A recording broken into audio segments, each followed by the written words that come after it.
Okay, so question number 1 asks which of the following are true of functions? And remember, functions are rules that when you put in something, you get something out. And when you put one thing in, you always get the same thing out every single time. So they take inputs and give outputs. Yes, that is true. For each input, they give only one output. That is true as well.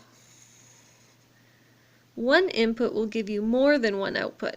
Well, that's not a function because a function gives you one output for every input.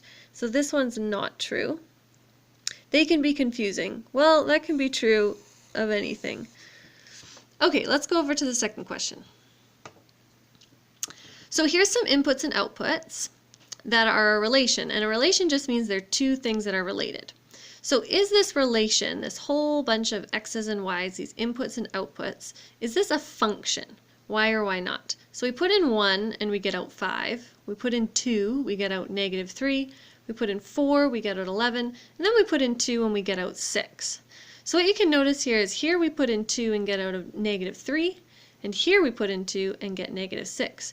So because we get two different outputs, this relation is not functioning properly. It's like we put something in and we get something, and then the next day you put it in and it gives you something totally different. So this machine isn't working, it's not functioning.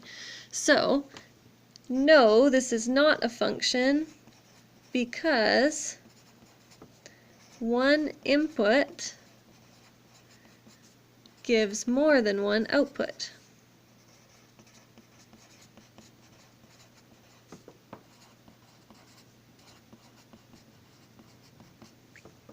Let's go down